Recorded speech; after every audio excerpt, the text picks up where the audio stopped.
1957 during the Cold War, when aerial photos taken of eastern Turkey while searching for Soviet missile bases revealed a strange boat-shaped formation in the mountain. United States went to the site in 1960.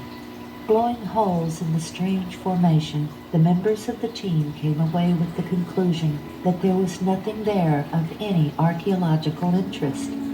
Ron Wyatt, like many others, read the story, but he was of the opinion that the site needed further exploration.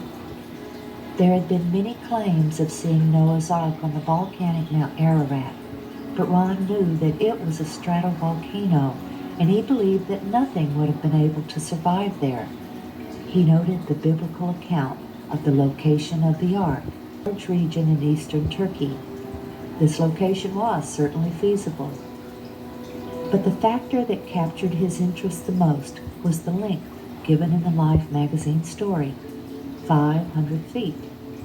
Most people were looking for a 437-foot Noah's Ark based on the Hebrew cubit. But Ron again went to the Bible to learn more of the Egyptians. Moses was the author of the Genesis account of the flood. He would have known the cubit of the Egyptians. The Hebrew cubit didn't come into existence until there was a Hebrew nation after Moses' death. The Encyclopedia Britannica stated, "The Egyptian cubit is generally recognized as having been the most ubiquitous or universal standard of linear measurement in the very ancient world. The royal cubit equals 20.62 inches. This would mean Noah's Ark was much longer than 437 feet. 17 years after the Life magazine article, Ron finally made the journey to Turkey.